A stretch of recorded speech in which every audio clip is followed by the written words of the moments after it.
Hello, everyone. Back with the last chapter of By the Great Horn Spoon, Chapter 18, Arrival at the Long Wharf.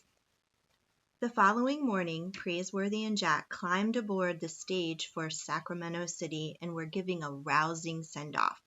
Time was running out. Now they had struck it rich, they had better hurry back to Boston before Aunt Arabella sold the house with all of its family memories. But lately Praiseworthy found himself thinking less and less about Boston and more of Miss Arabella. She would like California, he thought, and of course, she ought to be finding herself a husband. A man would be lucky to have her at his side. If only he weren't a butler. But that was unthinkable. He quickly forced the thought out of his head. Jack was almost disappointed when they came down out of the mountains and arrived in Sacramento City without even a glimpse of a road agent. He had been ready at any moment to draw his four-shooter.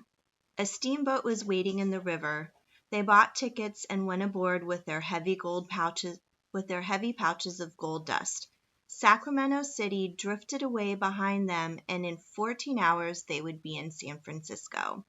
The captain, they learned, was trying to break his own speed record. 14 hours or less, he chuckled from the pilot house window. Gentlemen, hold on to your hats.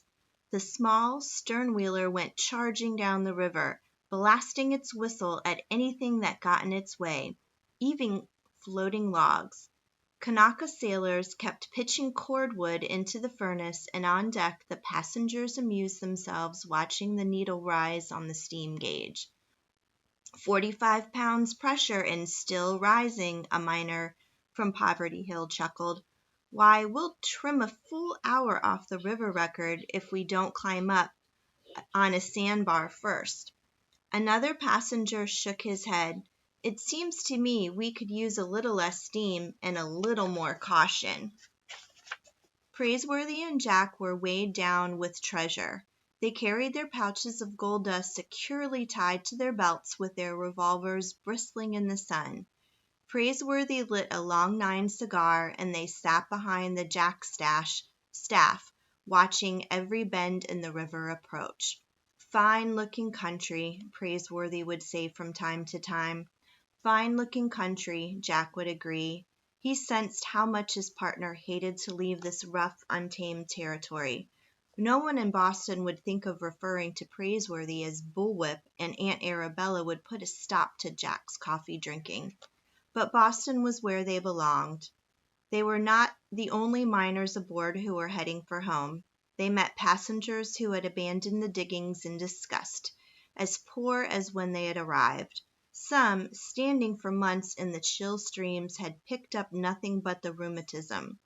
Still others, like Praiseworthy and Jack, had struck it rich with their belts and pockets were heavy with gold pouches.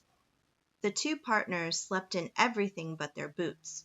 When they awoke the next morning, they went out on deck. The stern wheeler was entering the broad blue stretches of San Francisco Bay. The masts of hundreds of ships could be seen in the distance cluttered around the port. We might get ourselves passage home today, said Jack. Might, said Praiseworthy. Every day counts. We've got to reach Boston before Miss Arabella does anything foolish.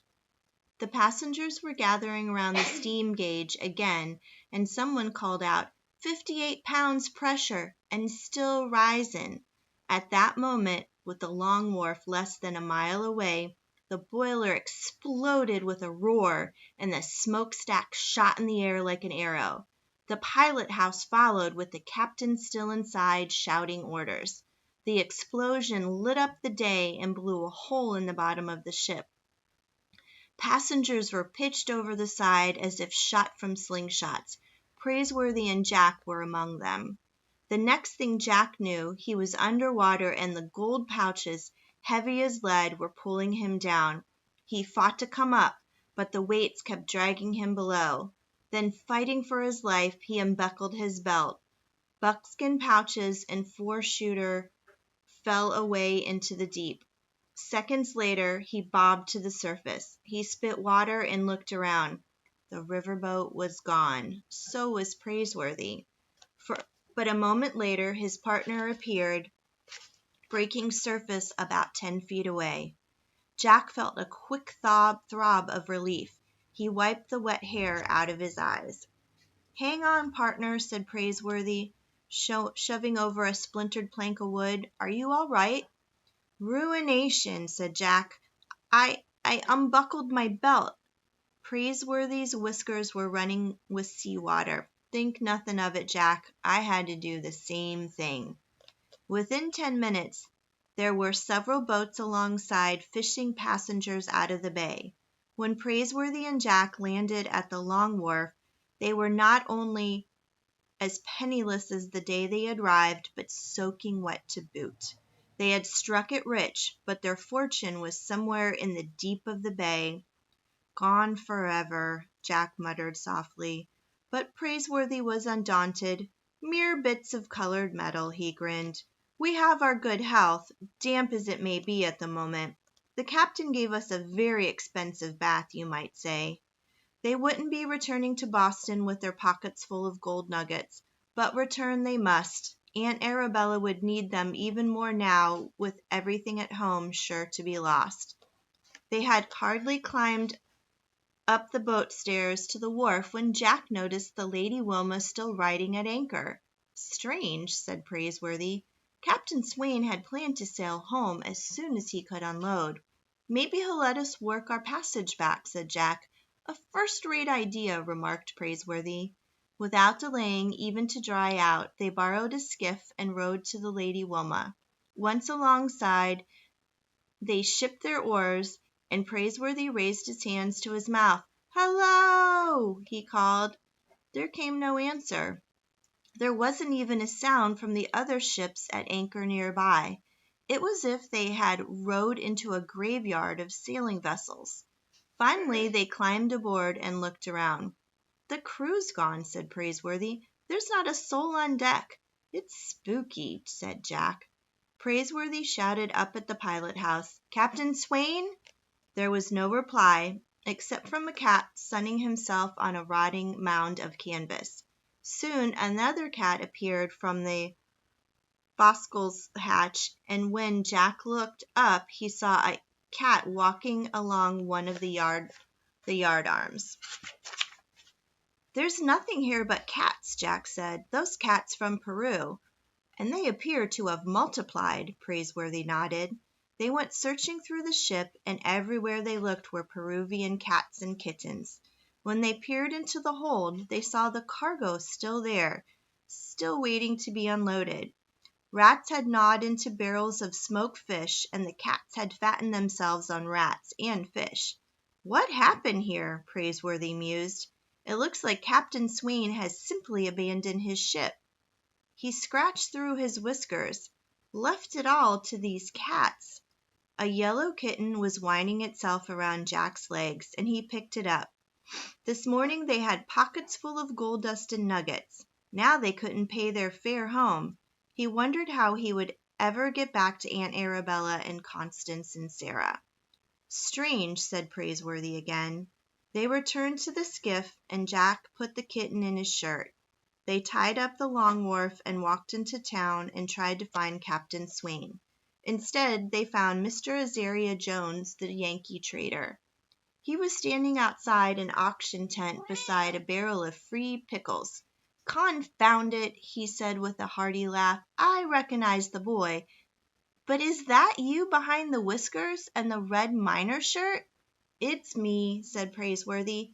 "Help yourself to the pickles. I'm becoming an auctioneer. You have bad luck in the diggings?" "You might say so," said Praiseworthy. "Help yourself to the pickles. You look hungry." "Thank you, sir," said Jack. "I am." "What happened to Captain Swain and the Lady Wilma?" asked Praiseworthy.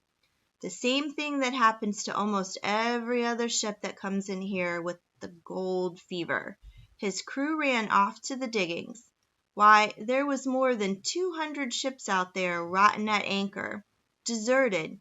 Captain Swain couldn't even hire enough men to unload his cargo.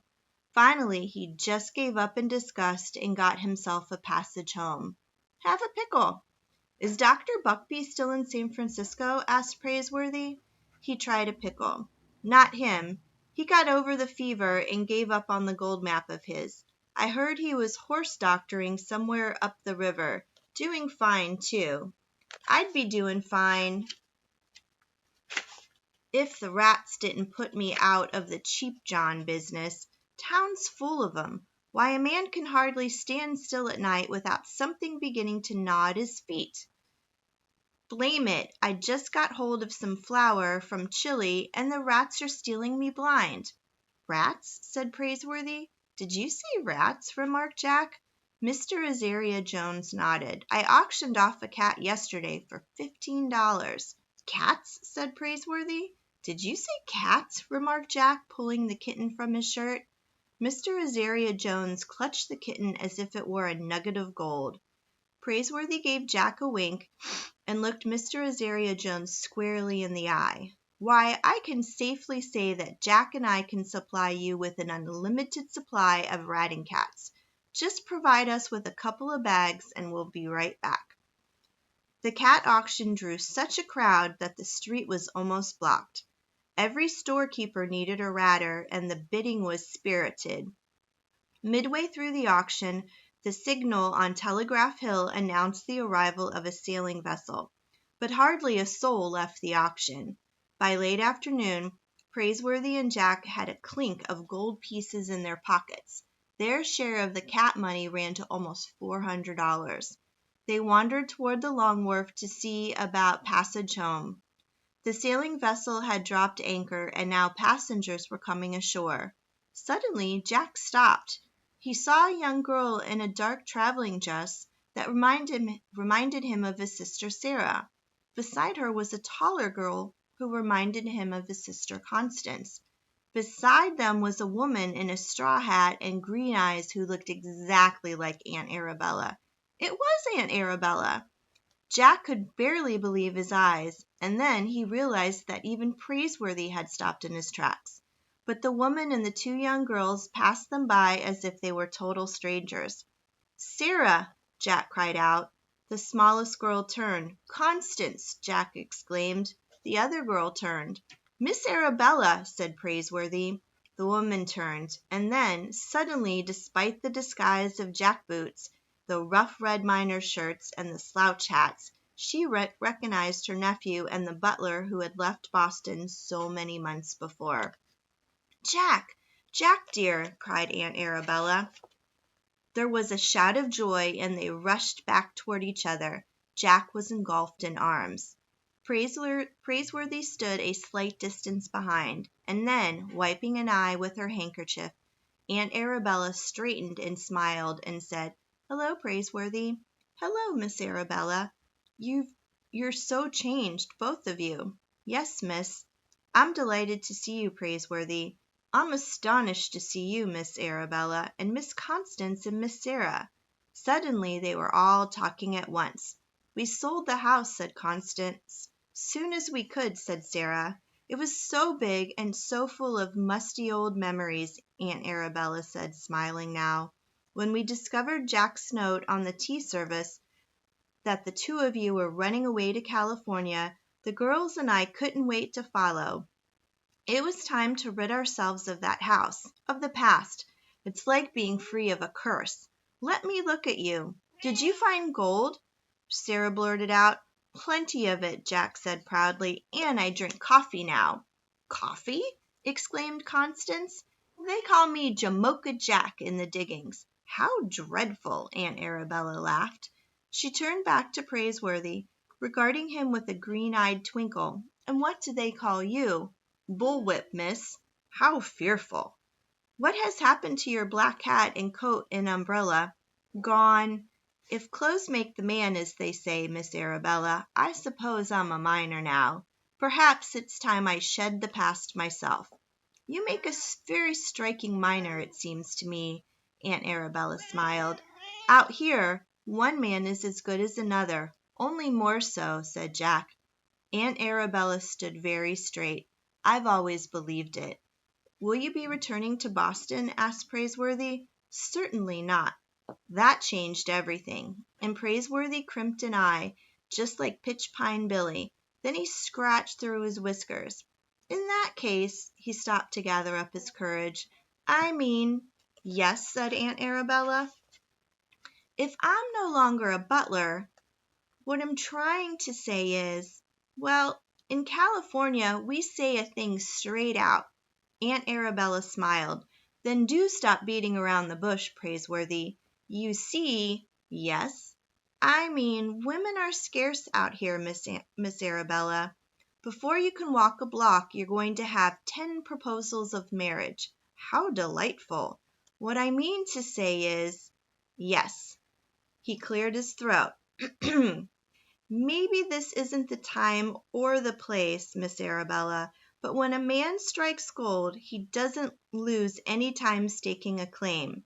With sudden decision, Praiseworthy whipped off his hat. His mouth was as dry as a cured salmon, but he kept talking. If there's going to be any proposals of marriage, I intend to be the first in line. I've got no voice to speak of, I've got no vices to speak of, although I have taken to smoking strong cigars. To say it right out, Miss Arabella, would you do me the honor of becoming my wife? Constance and Sarah began jumping up and down on their toes. Oh, do, Aunt Arabella. We know you gave him your picture a long time ago. He carries it in his shirt pocket, Jack exclaimed. Aunt Arabella was smiling through a wet sparkle in her eyes. Marry you? Why, of course. I thought you'd never ask. By the great horn spoon, Praiseworthy gasped. Jack had never seen him so flustered. He stared. Constance stared. Sarah stared. Suddenly, Praiseworthy gave the three of them a grin. Youngsters, if you don't stop staring, I'll take a hairbrush to you. Jack was delighted to hear it. He went on gaping, and so did Constance, and so did Sarah. Aunt Arabella held her straw hat against a gust of wind. Then we'll be going back to the goldfields with you, won't we? Oh, it's no place for women and children, said Praiseworthy. We'll make it a place for women and children. We could build a cabin, said Jack, like Quartz Jackson. Perhaps we could do that, Praiseworthy said. On some hill within the sound of the river, he thought. Why, he might even bring along a law book. He could read it at night. The diggings could use some book law, and a man had to think of making a future. Praiseworthy put Aunt Arabella's hand in the crook of his arm, and they started walking up the long wharf. They looked very much like a family. They felt like a family. They were a family. The end. And that was the end of By the Great Horn Spoon. See you later.